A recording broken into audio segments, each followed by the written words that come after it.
Well, welcome to the Prosperous Musician, and I have a very special guest with me today. Her name is Jay. She is a vocal coach.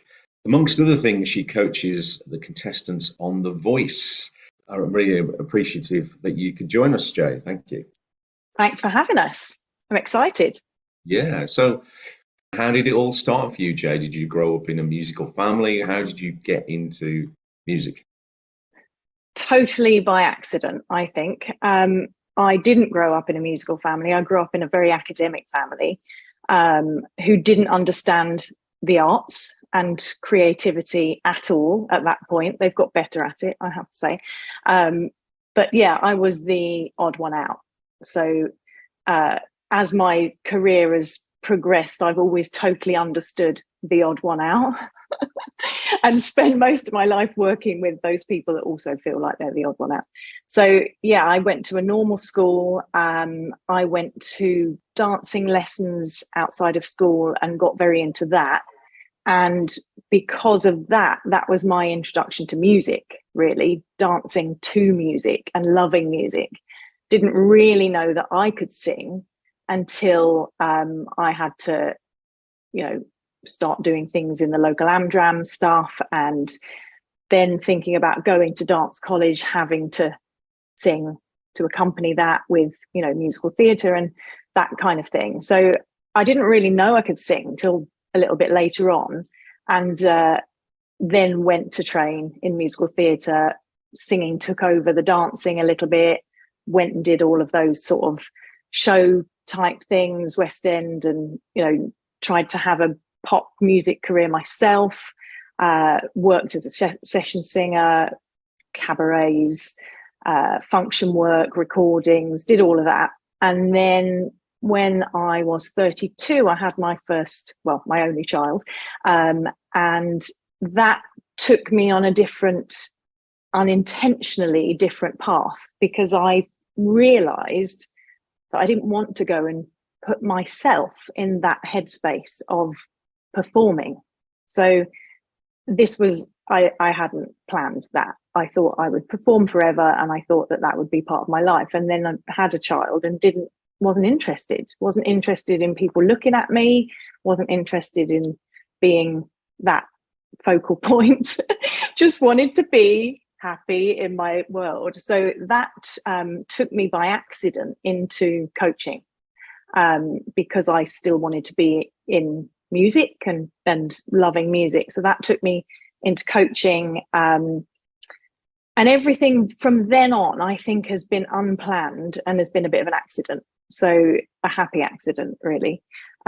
With my performing career, I was very structured about, I want to achieve this thing and this thing. And then with coaching, I've just swept along. I've been swept along. So everything, like The Voice, happened by accident. I had, going back a little bit further, I started to train in a method called Still voice training, because I'd started to get a bit nervous about auditions and, was having this slight crisis. And a friend of mine said, come to this course for Still voice training. And it was the first time that I realized that you could understand how the voice worked physiologically, and how that all connected with emotions. And, I just sang before that. I didn't know that you could teach people technical aspects.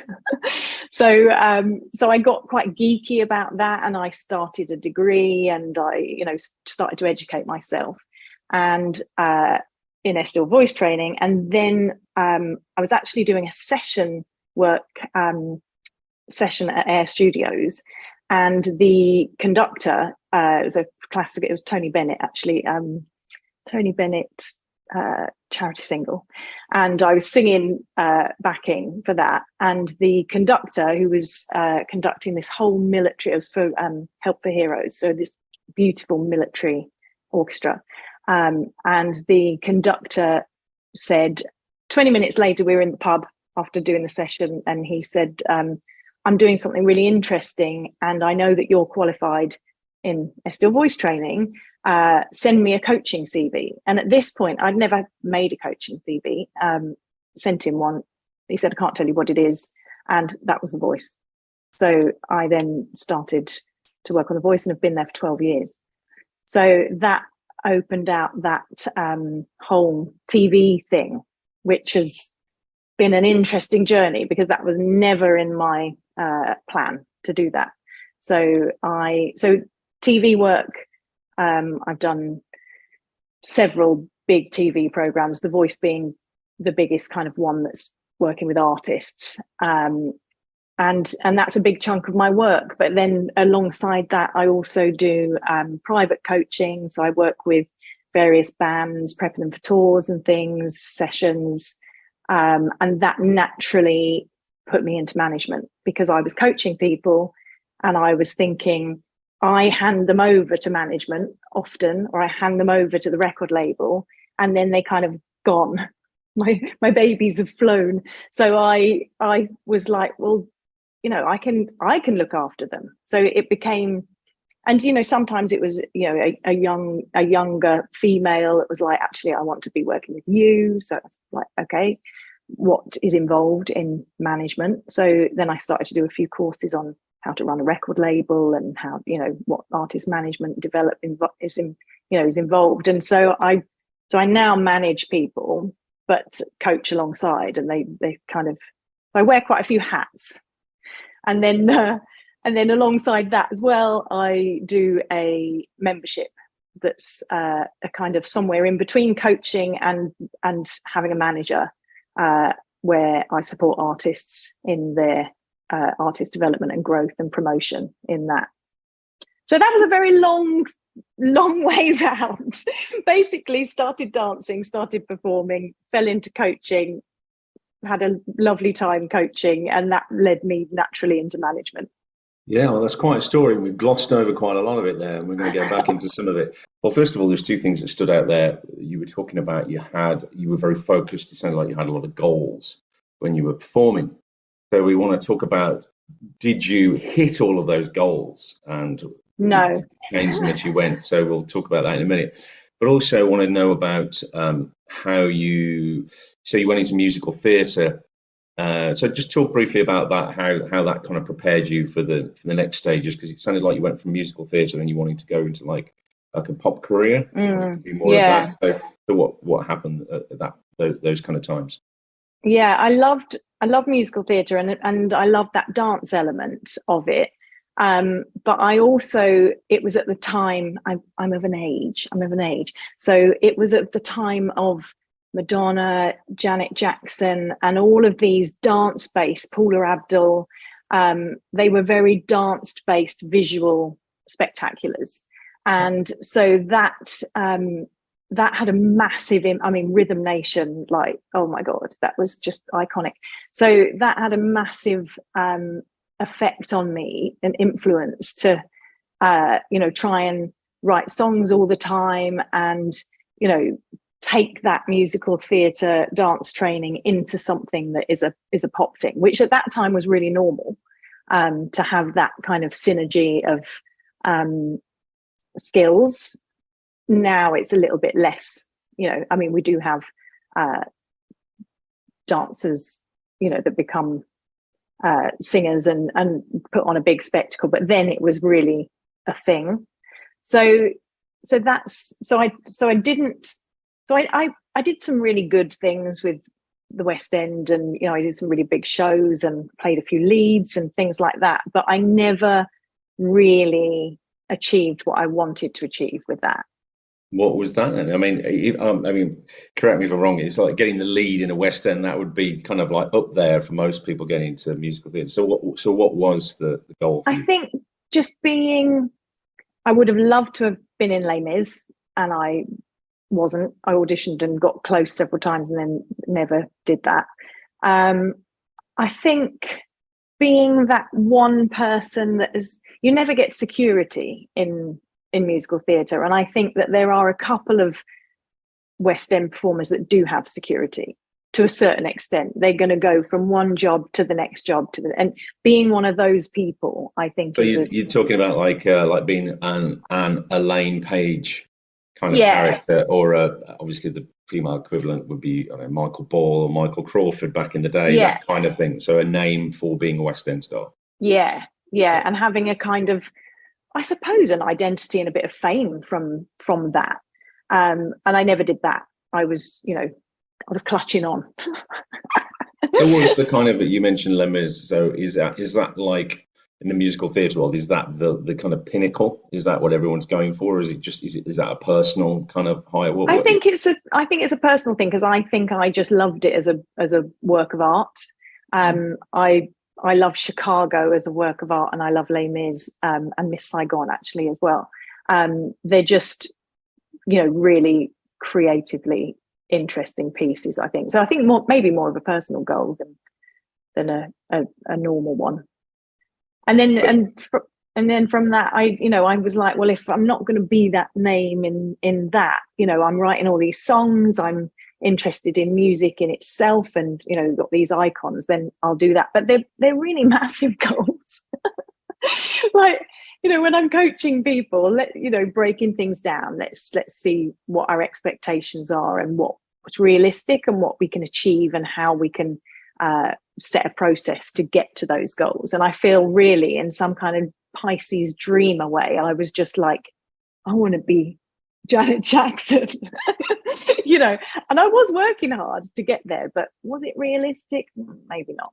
That's a good point, because I guess you could argue that the shows like that are peddling sort of unrealistic dreams for people, that being on a show like that is going to suddenly catapult you into the stratosphere and you're going to be this famous person or have this massive career, when, as you know, it's a very small percentage that, even if you do win The Voice, it doesn't necessarily mean that you're going to go any further than that. So, but having said that, but also if your goal isn't big enough, then the motivation might not be there.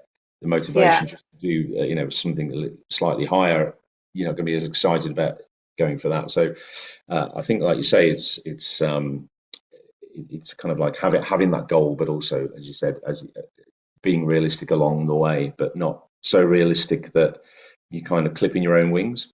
Yeah, so really, it's a balance, and I think in this day and age, there's more available. So we were very dependent on sending your CD with your lyric sheets into the major labels, hoping that somebody opened that envelope, hoping that somebody stuck it in the CD player, hoping that they listened to it, hoping they were open-minded and considered it. But now the artists I'm working with, there's so much they can do themselves. So those expectations and those goals, now we can much more go, okay, this is where you want to be. Is that possible? How can we make that possible? What steps can we take? Whereas I think back then it was a bit like, you need that one person to believe in you and open the door. And if they don't open the door, then you've got no chance. So I'm not saying today is better, because I think there's pros and cons of both, but there definitely are strategies that you can do in this day and age. So I think my career would have been quite different, I think, if I'd have done it now, because I think there would have been things I could have done myself, and I could have been writing songs and sticking them out on Patreon, or I could have done it in a different way, which we didn't have the tech. But you were writing songs at the time of doing the West End stuff, and so you were transitioning then. So you thought you'd were going to then transition into being a recording artist or a pop star. Yeah. So Yeah. What happened with that? Yeah, and you have to be really tough with that, because the gatekeepers, I actually we used to do our package, and then you'd put a self-addressed envelope in the package so that you sent the package back to you, because it was so expensive to have CDs and photos and all of that. And I love packaging and branding anyway, so I'd got these lovely folders that it was all in, and you wanted it to come back. And one day I got one back in the post, and it literally had it had a conversation on a post-it note between two people within the office that they had left on my folder. And it was something really, it was something like, what do you think of this? And one of them had put something like, oh, pretty dull. Basically they were having a conversation about how boring my project was. I mean, thank God, you know, 23 or something, and I found the humor in it. But it also spurred me on to try even harder, because I just thought, you know, we're such a commodity. We're just such a, you know, they haven't even cared that their conversation about me is on my package. Come back. Just crazy. So I did have a manager, and I had some people that believed in me and had, you know, some good sessions put together, but it never amounted to anything. So you know, that didn't happen, and I could still work as a singer, and, you know, still did sessions for other people, and, you know, was still active as a singer. So it wasn't like the be all and end all of So everything. how's that been a session vocalist then? What kind of projects were you involved with there? I kind of had a bit like I do now. I kind of had fingers in lots of pies. So, you know, going a lot of, you know, recording the backing, going for choir, fitting in the choir, recording new musicals for people who, you know, are trying to pitch them, doing, you know, the backing for shows where they want all the backing vocals in on a track, you know, singing other people's songs that they've written for their demos, you know, just whatever came along, really, in whatever genre. I didn't really care. I was just like, if you're going to get me in, I'll do it. So I quite like that. I quite like the session work. That's, you know, that was, every day's different, whereas in a show every day's the same. So I did quite like that variety, and you're working with different people all the time, and yeah, so that's a good aspect of it. You so when you got the call or the letter, the note about the getting on the voice. So talk me through that then. How did that sort of start off, and did it sort of is it are you doing what you did when you first started there now, or has your role progressed? So yeah, just kind of start at the beginning. Yeah, yeah. So that was quite a transition for me, really. I was already coaching. I think I was already coaching a couple of pop groups and things. So I was already sort of got a couple of names under my belt. But I do remember going in for going in for the interview and feeling like I'd not been qualified as a coach for that long, and just feeling this whole TV world that I knew nothing about was a bit scary. And there were 6 of us vocal coaches in the first series. And because it was a new show, we didn't really, you know, you don't really know how it's going to land, how receptive people are going to be to it. We don't really know. We're kind of working it out as we go along of how it's, you know, now it's like a well-oiled machine. But yeah, it was a strange thing. And I was working with people like Evie Burnett, who was, you know, she'd been a TV vocal coach for years and years and years, and I'd never thought that I would be in a vocal coach team with somebody like Evie Burnett, which, you know, it was crazy. So I probably felt pretty underqualified and a little bit of an imposter at the beginning.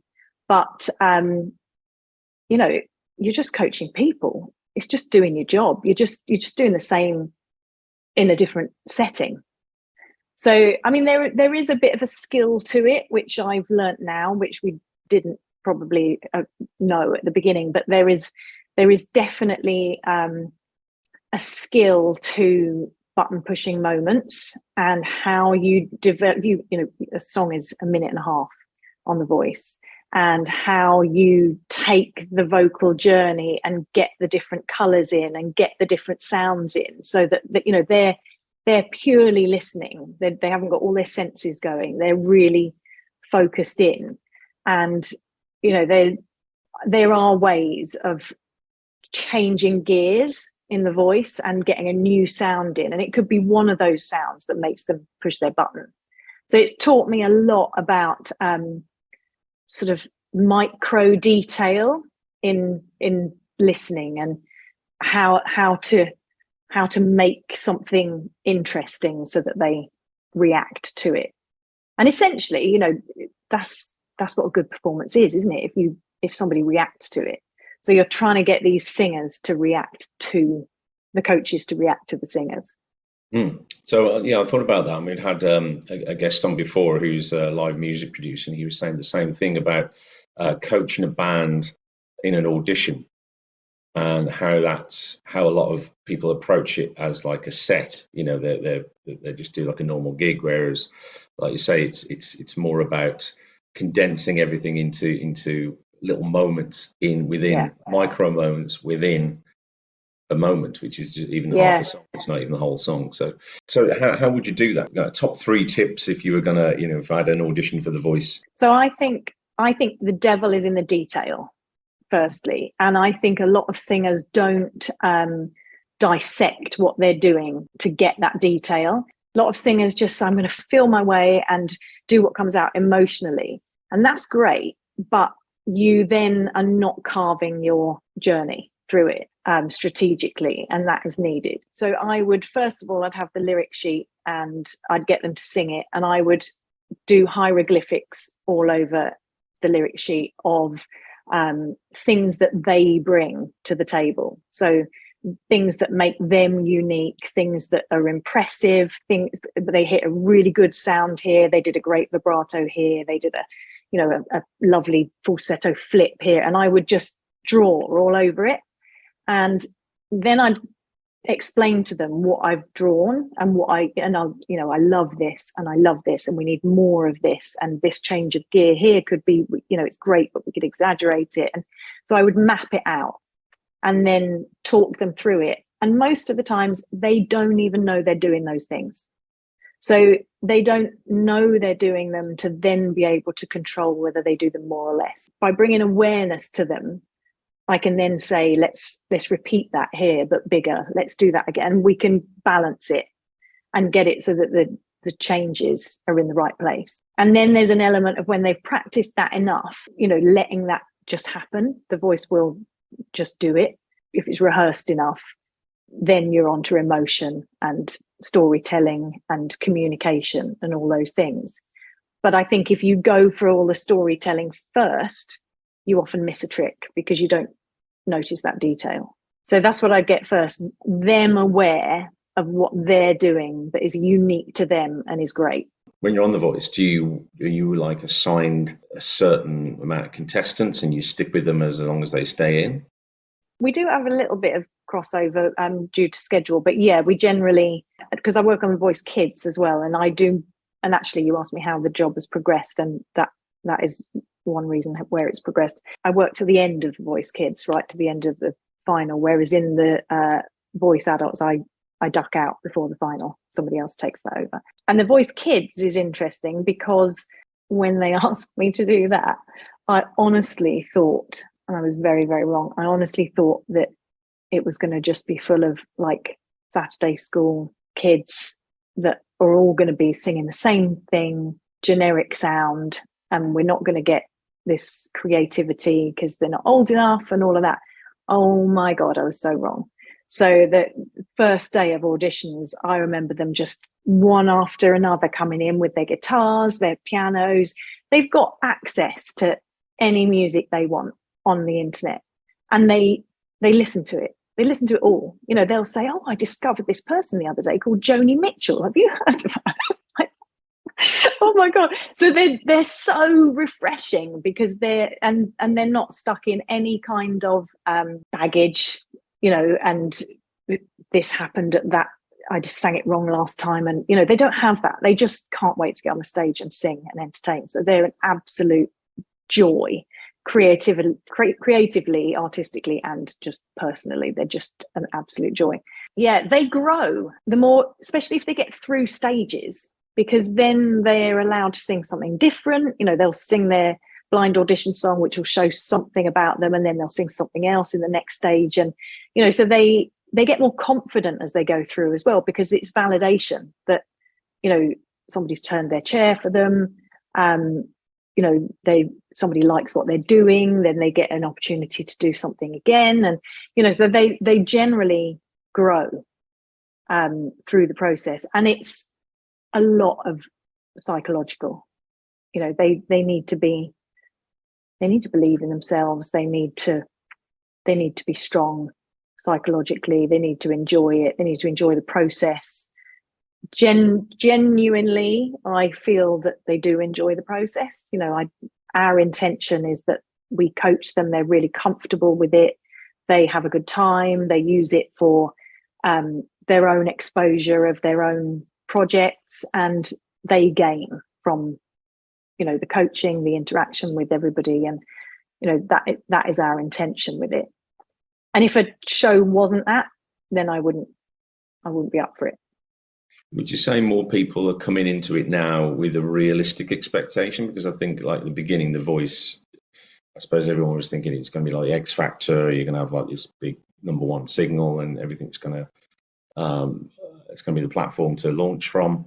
Do people, because it's been going a lot longer now, do people go in with it going now, okay, even if I don't win, or even if I do win, it's just going to mean I'll get a few more followers, and maybe I can get I could charge a bit extra for my gigs and stuff? And or do people? I think I think it's exactly that. I think people are, they need to have their ducks in a row. They need to have their social media ready for when it airs, and they exactly that, of opening doors and getting bigger gigs and getting a bigger fee for their gigs and getting bigger stats on social media. I think it's great for that, and I think people are aware of that.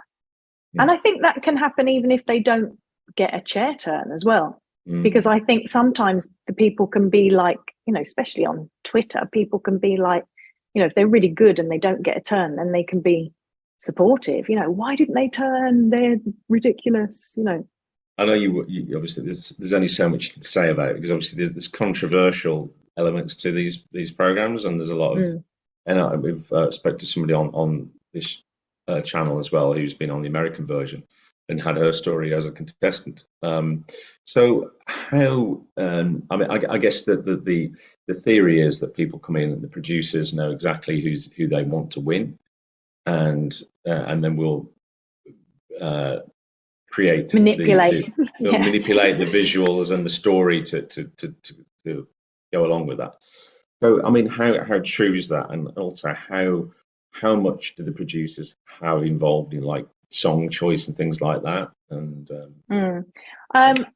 I never know. I'm not a producer, so I don't know how, if they do want somebody to win. But I can honestly say there's been times where people haven't gone through or haven't gone to the next stage, and it's made no sense to anybody in the building.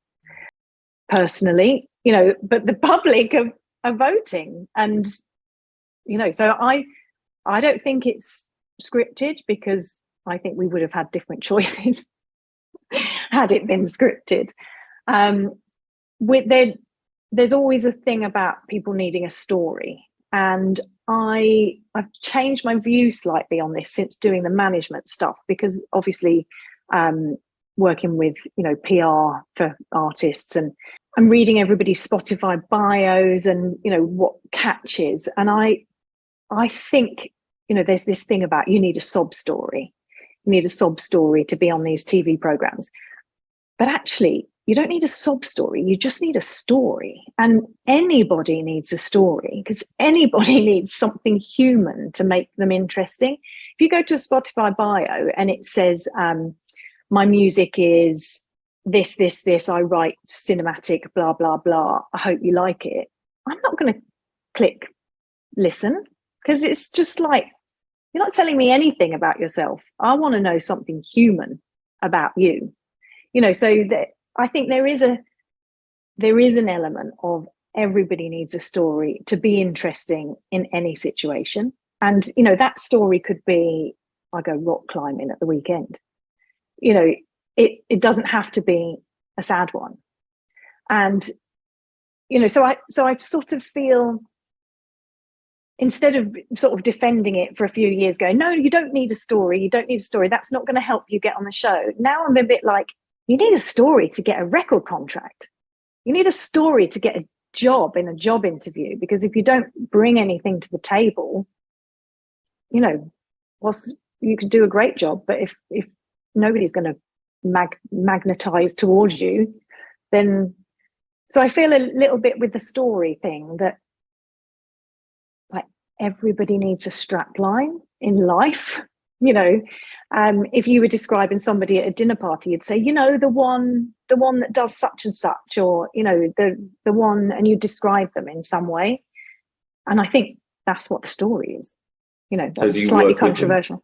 No, not at all. And I totally agree. And I think a lot of the talent shows do have that kind of feeling that, yeah, it has to be a sad story, and they usually do sort of focus on the ones where the grandmother's died or the best friend killed themselves, and this is something for them. And because, yeah, I gets people in the fields, doesn't it? That's what people Yeah, want.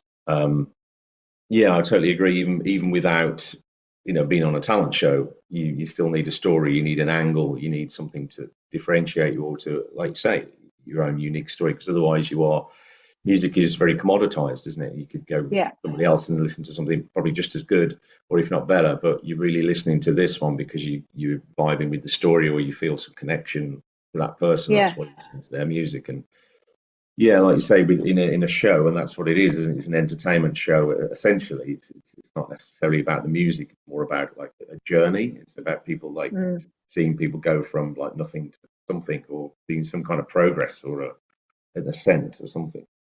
yeah. It's drama, isn't It's drama, and I think artists are resistant to that. So, even artists that trying to put a bio together and, trying to get an angle, and, but it should just be about the music. And I say to the artist, but your narrative, your story is going to lead people to your music, or it's going to enhance your music because people are going to connect with you. And, it's amazing how resistant artists are to that. It should just be about the music. No, it's it? about you. You Who's wrote the that? music. It's actually about you. So when the contestants come in, are they kind of helped with that kind of story, or are they just rejected if they haven't got a story? Is that They wouldn't be rejected, but the story can be. It can just be that they've got a great personality. It could be like, oh, that girl that walked in the door and just made us all laugh for 15 minutes. It could be anything. It could even be that they're really shy and quiet. It could be like, the one that's got a great voice, but doesn't look like she's going to have a great voice because she's really shy and quiet. It doesn't really have to be a thing. It just has. It's almost like an identity, as something that you can identify that person as being different from the next person. we get to see, obviously, in The Voice. I mean, I don't watch it so much now, but the first few series I was really hooked on it. And so you get people who they say, "Oh, I've never done any gigs," or I've done a couple of gigs here and there, and then they come out in their first performance that they're on TV and they kill it in an Yeah, audition, which would be like, even an experienced performer would probably struggle in those situations. So, how many takes do they get on that? Do they all just get one go and they that's it? get Or one. They get one go, but they are very well prepped. So it looks like we open that door and we shove them on, and we don't. They rehearse. They rehearse on the stage. They rehearse with the band. They know what they're doing. We can never guarantee, if somebody has only sung in the bedroom, that they're going to nail it. And I would always expect maybe a slight drop in that situation, because it's sensory overload. I mean, the set's massive, the sound, it's, if you've never done that before, it's pretty full on. It's pretty overwhelming. We haven't had audiences for the last couple of years, because that's made it feel slightly different. But there's just a lot of lights and a lot of sound, and cameras, and so it is quite overwhelming. But sometimes when they haven't done it before, they don't have anything to compare it with. So sometimes they're just like, I'm just here for the ride. I'm just here for a good time, and then they don't put this pressure on themselves. So there's almost no pattern to how people behave, and each contestant is different. So you're just monitoring the whole way along what makes them achieve their best. What triggers this person to be confident, what can I do to fuel them, to make sure, because that's ultimately our job, is to make everybody that we work with as good as they can be in that moment, in that situation. The kids are slightly different in a way, because I think lots of those have not done that situation. Never quite, when they're really nurtured, they're really looked after, they're with the parents all the time, they're really cared for, but you're never quite sure if they're going to perform their best, in the moment, because you're building up for months and months to a minute and a half. It's a lot of build up to that moment. So they get plenty of rehearsal time and plenty of preparation time. So what about when the contestants are first coming on and they're doing the blind audition? Do they that song that they come in with, is that all theirs, or do they ever get like the producer going, actually no, that song's not working, you try this? Yeah, they sometimes it's theirs. Sometimes they'll come into an audition before the blind audition and they'll just sing a song that is like, that's perfect for them. We have an issue with licensing, so some songs can't be licensed for whatever reason. So sometimes they can't sing their first choice of song because we're not allowed. Sometimes they're not suitable, especially with the kids, because they need to be, everything across the board needs to be suitable, like the video, the content, the words, the meaning, everything needs to be reasonably Saturday night friendly. So there's lots of complications of songs. We might have done it before, so it might have, now we've done 12 years, that might not be a great choice to have done something that the winner sang last year, so it's not always their choice of song, but they do choose songs and they give lists of songs and then it's worked out whether they can be licensed or they're appropriate and all things like that. So they do have control over that. So would that be, if they do change the song, would that be your choice? Would you be suggesting other things, or is that come from the producers? Or more sort of, I'd suggest something if I thought I had an idea that was really right for that person. Musical director might think of something, the music team, we got music consultants and a whole music department, they might come up with a suggestion. The singer might come up with a list of 10 and one of those is more suitable. So a team effort, really. Mm-hmm. So do you ever get like contestants who just come on and they choke and they just can't do it? Very rarely. Sometimes I think that they would choke in our eyes because we know how well they could have done it, but only we know that. The audience don't know that, or the viewers. So I can't. And now you've said it, it must have happened, but I can't think of one example. I can think of one that I know didn't do as well as they should have done, but that's prior knowledge of what they should have done. And you talked earlier about people who won it who shouldn't have won it, or you didn't think would won it. So yeah, don't make me disclose. Can you name? I just think sometimes, I'm not going to land anybody in it or put anybody down, but sometimes I just think ultimately we're looking for a new artist, and sometimes I think the general public don't vote for the one that has all the components of being a new artist, and that is partly down to demographic, because I think that's partly down to people like my mother watching the program and going, oh, that's a lovely big voice and all that, and not thinking about the one that's really commercially moldable or viable or brings something different to the table. So I think that's a disparity between what's commercially viable and the demographic that are watching the TV program. So and I think that's one of the problems with the criticism the show gets, that we haven't had a number one single. So I think that's one of the disconnects, that the viewing public that are watching the program are not the people that are streaming the music. That's a big problem. So I think so we're doing 3 different things in one, and I'm not sure they all have the same goal. So we're doing commercial artist, television program, entertainment. There's lots of different things with different viewers and different receivers of the product.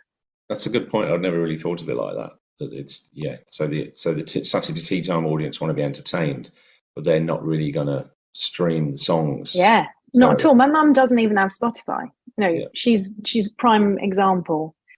She's voted for the one I think shouldn't vote for. Definitely. So I just, and it's a Saturday. I mean, like, we watched those programs a lot when my daughter was younger. Like, what's on Saturday night telly? What can we sit as a family and watch? But beyond that family group and the older group, who's in watching Saturday night telly? It's a massive group for those people, I think.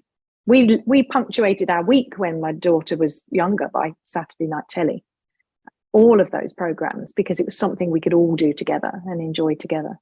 But they can listen to any music they want, they can watch any program they want, and it's all just at their fingertips, which is such an exciting place to be. But also, it's tricky for television and creators, producers. yeah, and I think it's a good point you made earlier about kids, the voice kids you were talking about, and you think that it's all going to be generic, but they're actually listening to really kind of diverse stuff and all the stuff that you don't expect them to. And that's exactly the same with my 14-year-old daughter. We went on a little road trip recently. She's got her earphones on, and I'm asking her what she's listening to, and she's going, "Oh, Led Zeppelin and Queen and all this kind of stuff." And Matsuki or some of this Japanese, sort of American Japanese woman who's a bit art rock kind of stuff. I'm like, what? The last It's time I heard you were amazing. listening to One Direction and stuff like that. It's so amazing. They don't conform either. They've got their own minds to go in. Yeah. They're so refreshing.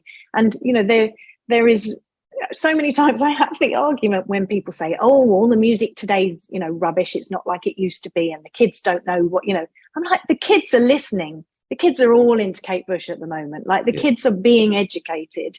They're educating themselves into this amazing. I know Spotify is criticized, but they can go into this world of music, that fans also like bit, where you can stick Kate Bush in, and then you can go fans and go into this world of interesting music. They have it all at their fingertips. I'm jealous of that. As our tape deck, press go, record the charts on a Sunday night, try and miss the adverts.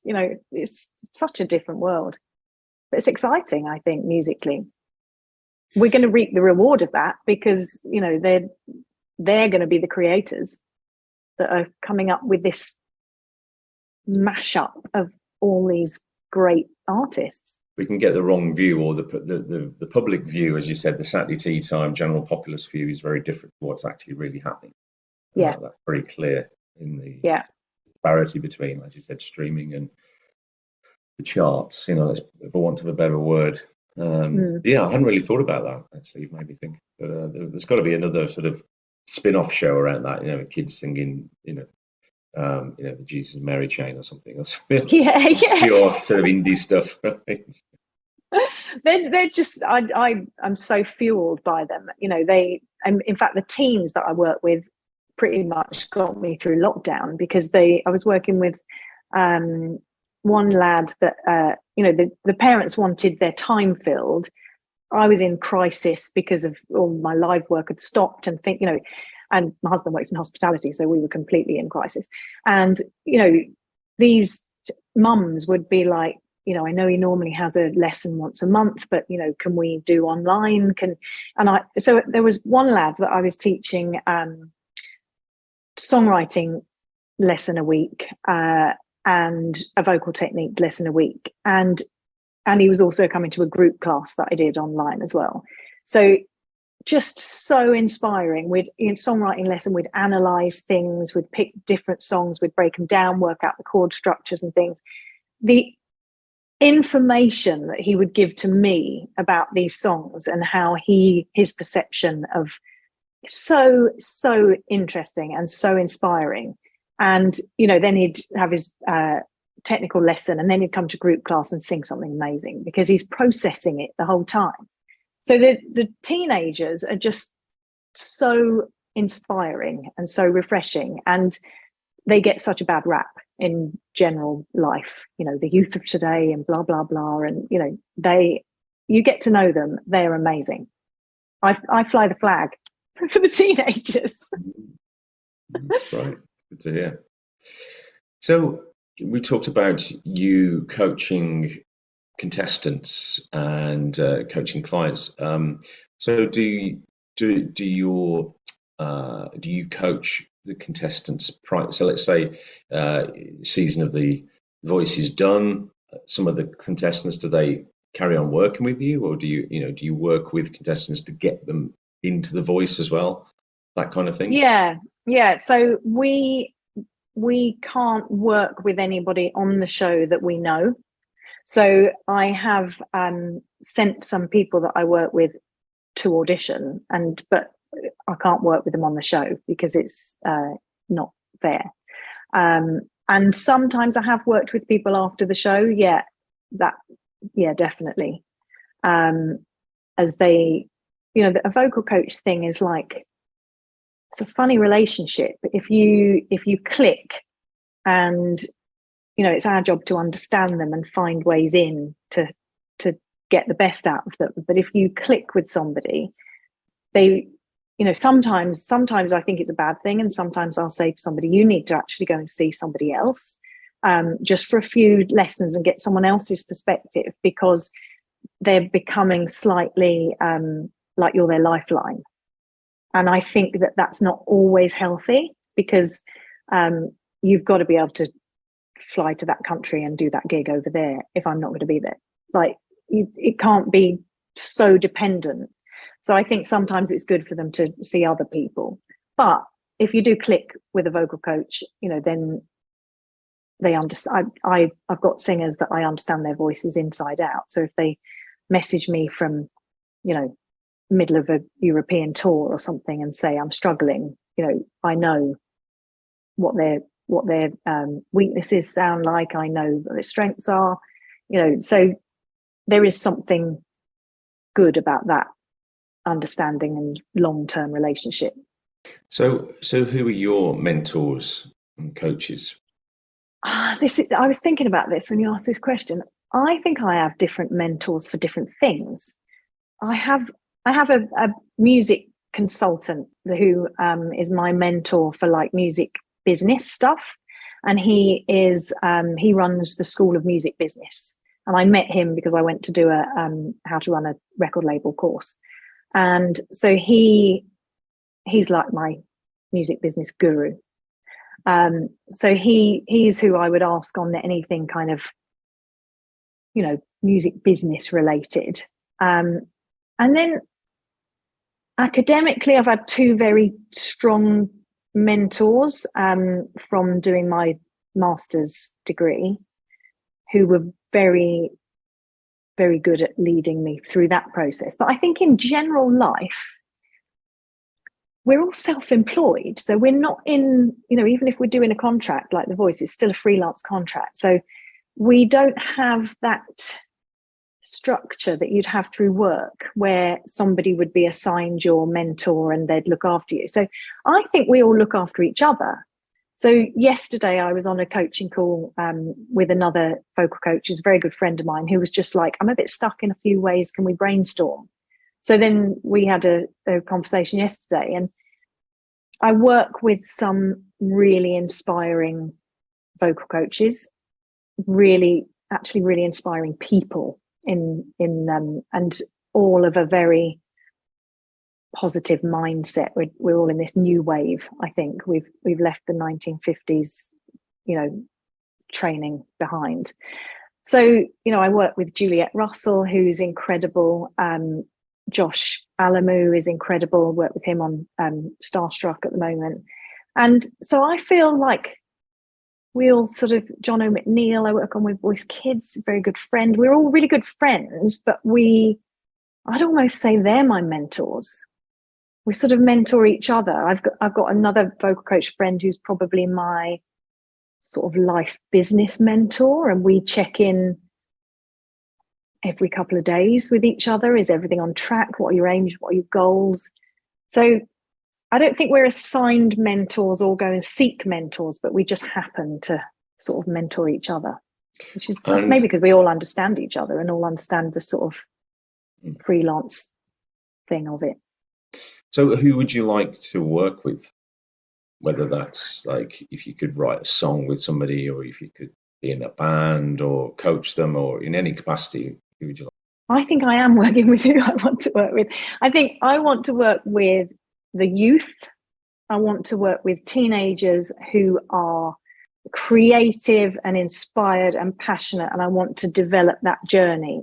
And I feel I'm doing that. So that's who I want to work with, the people who are not there yet, who you may look at in 10 years time and go, oh my God, that artist is incredible. And I'd be like, well, that's who I wanted to work with. And that's why they're incredible, because they've had that consistency and that development. So I think if you'd asked me that question 6 years ago, I would have said, this artist or that artist, or, I want to coach Adele through her voice issues, or, that I've got, I know vocal coaches that teach people like Sam Smith, that would have been my answer. It's like profile of who you teach by profile. But actually, I think that's not as interesting as planting that little seed of that plant that's going to then be as big as this one. I think that's what fuels me.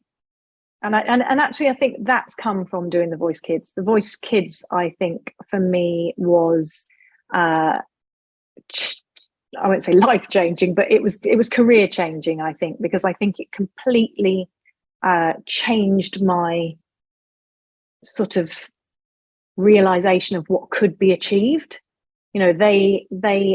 I think we lived in boundaries of what could be achieved. Maybe that's what I was trying to say earlier about the people opening the doors.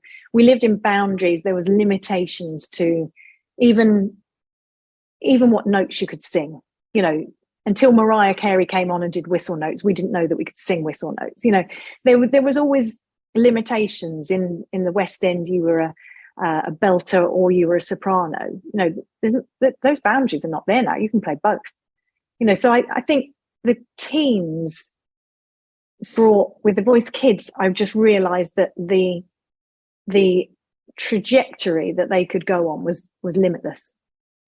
If they apply themselves in the right way and they're inspired and motivated, they can, I've got a student that I set tasks with on TikTok and, whatever, do this, do that.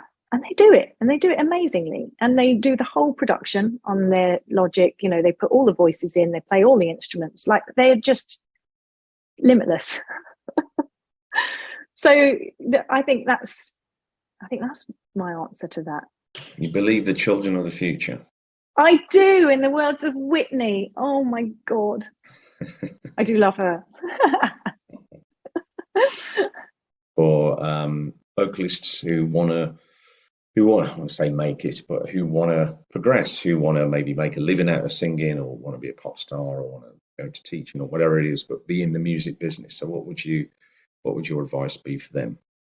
So I think knowing their own voice and knowing what they want it to sound like, and allowing them to be that voice. I don't think I knew what I was when I was singing. I think when somebody knows what they are and they have that so comfortable with their own voice and their own sound, then you're brought in because they're believable, they're true, they're authentic, and that's attractive in a singer, in a performance way and in a sound way, I think, because they just have that belief in what they're doing.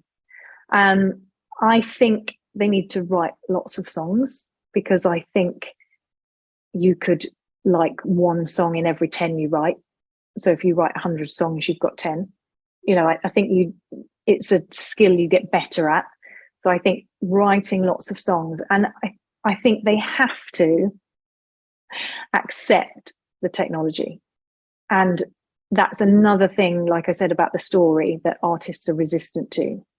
They don't want to accept that, you know, there are stats that people are looking at, and you know, there's an element of social media, and it, they have to wear a lot of hats, and that's partly why I set up this membership to, you know, help them with those sorts of different hats, because they're doing their own PR, they're doing their own, you know, they're organizing it, they're promoting it, they're plugging it, they're representing it on social media, and that takes a lot of confidence, because they are basically selling themselves and their own product and saying, you know, you need to listen to this because it's great.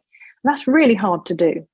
So I think the more savvy they can be with social media and all of those things, the easier it is for them. So I would say don't resist it, but embrace it.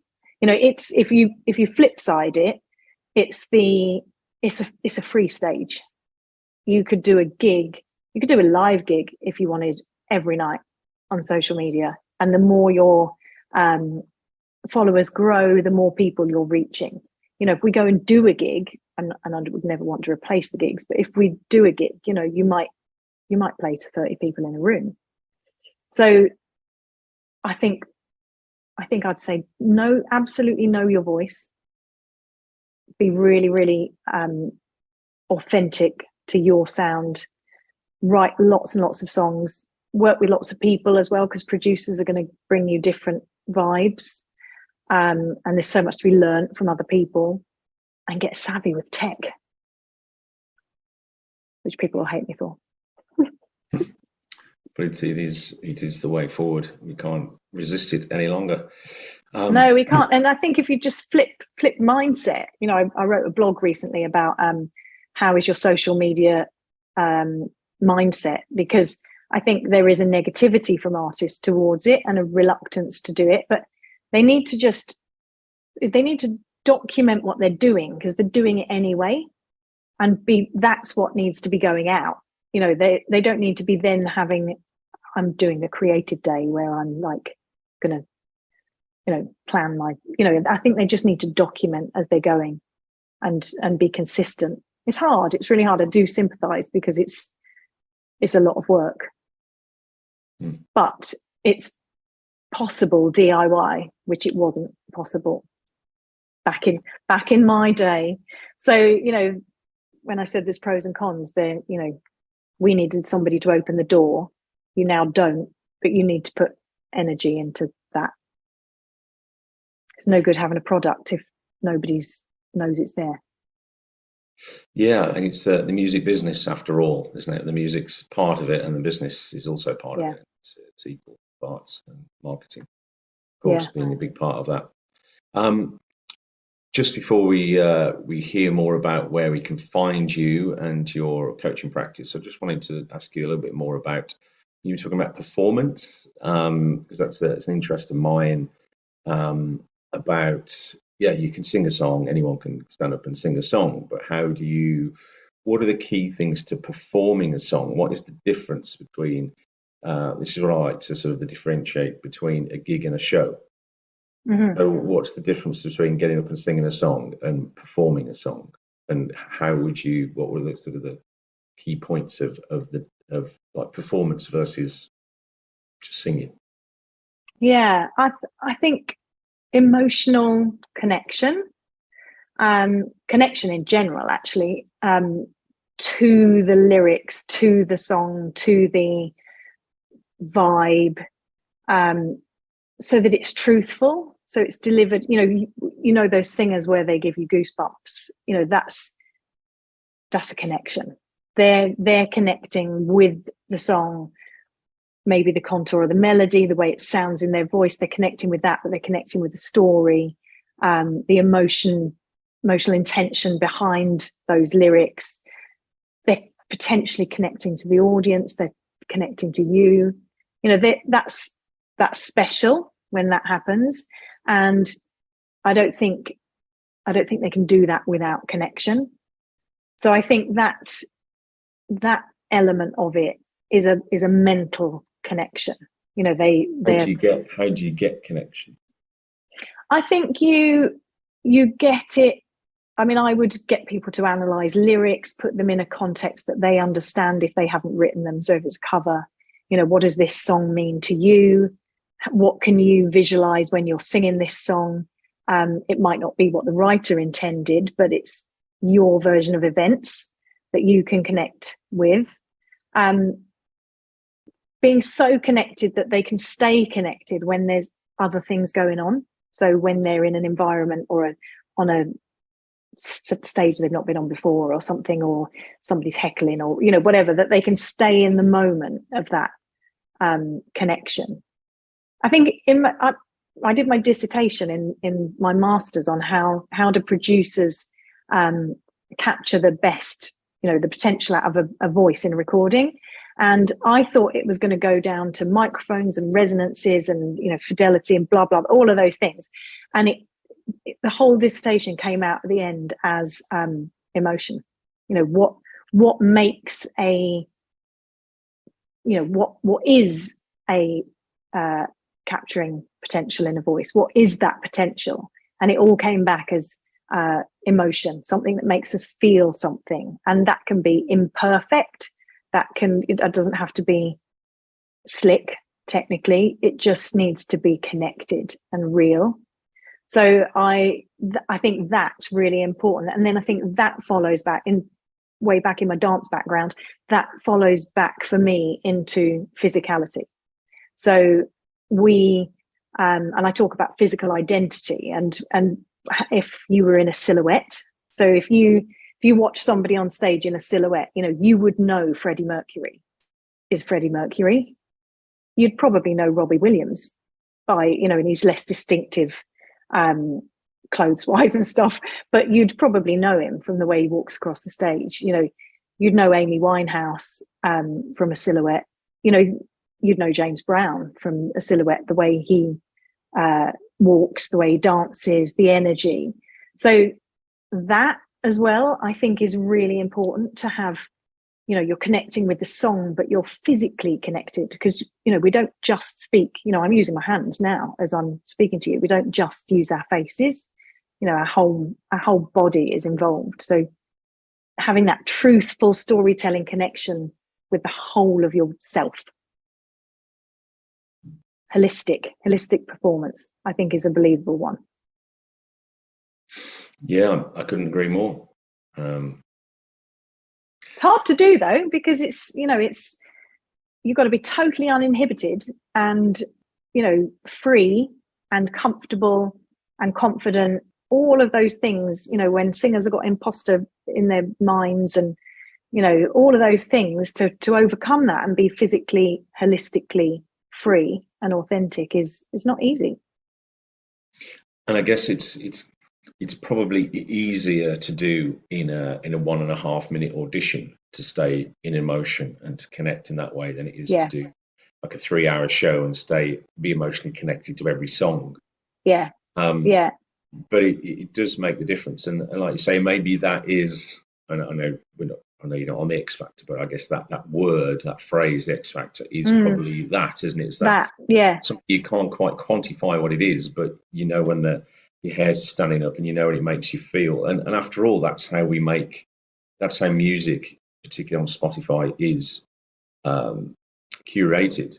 It's not necessarily by alphabet. It's by, this makes you feel it's a mood, it's a feeling. So, and that's why we listen to music, to change our feelings. And we want to feel upbeat, and we want to dance, or we want to feel melancholy, we want to feel sad, we want to feel amused, or whatever it is, or you know, sexy or sensual, whatever it is. We want to feel these things, and we go to different styles for each mood.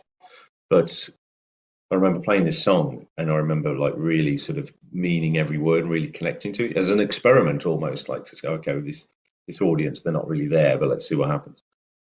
And a few of them like woke up, and, you know, one of them started weeping, and, you know, this really incredible like reaction coming back, just because I'd felt it myself, that I'm really into this song, I'm really meaning it. And they seem to sense it as well. And then other songs where I Powerful. wasn't doing it, there was no reaction. Yeah. And so it really is, that is the thing, isn't it? If you can get that right, then that is the, I mean, obviously, if you really can't sing and it's dissonant, then it's not going to work as well. But if you can hit the notes and do that, then this is, I guess that's why, you know, great artists are great artists, because they can do that. I think your point there as well is really interesting, of doing a long set and that you can't feel emotionally connected with all of them. And I think that's right, you can't. And, you know, so there's also that kind of acting, so that you're not totally giving, you know, Adele can't feel absolutely heartbroken every time she sings Someone Like You. But, you know, we believe that she is. So there's that element of, there's been enough connection with it in enough times, and knowing how to get that connection across, maybe with a bit of preservation on yourself. So that's slightly contradicting what I said, but that's, you know, if you're going to do a world tour and you're going to sing the same songs every night, you're probably not going to totally feel them all. You'd be an emotional wreck.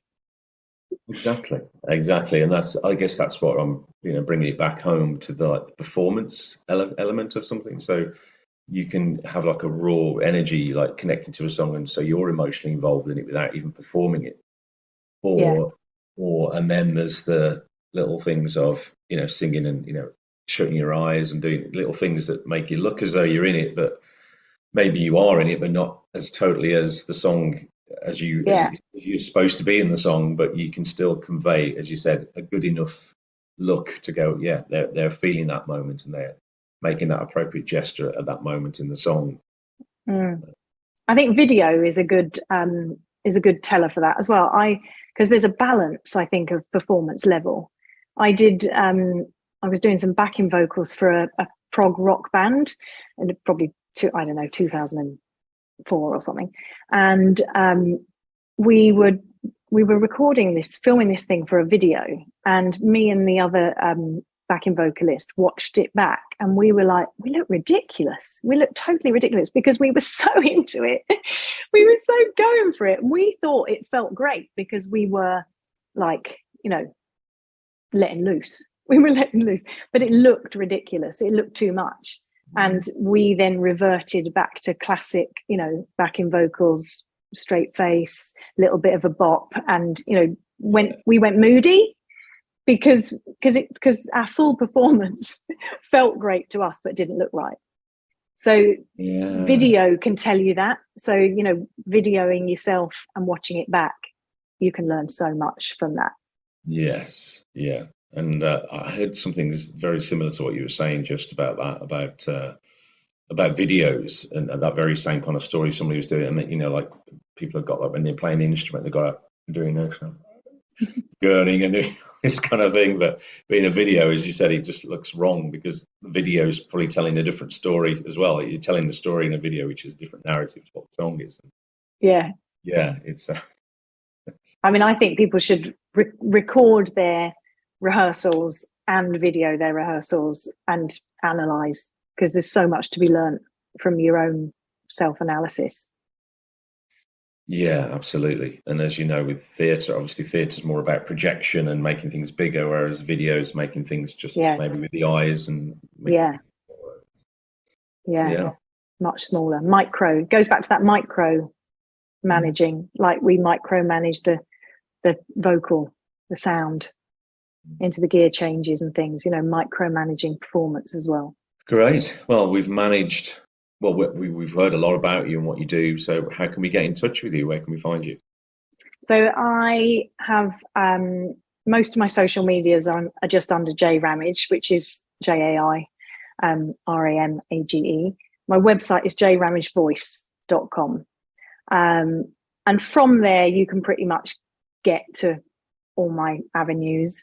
My membership is called Entourage Membership, and I have a teens group and an adults group for that. So that's really for people that are aiming to self-release music and, you know, doing the DIY approach, and normally haven't got managers. And then I kind of act as that sort of developing them in that group situation.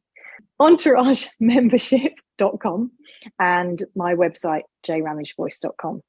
Well, Jay, thanks for your time. It's been an absolute pleasure talking to you. I've certainly learned a lot. And like I say, it's something I could just talk about this all day. So so could I.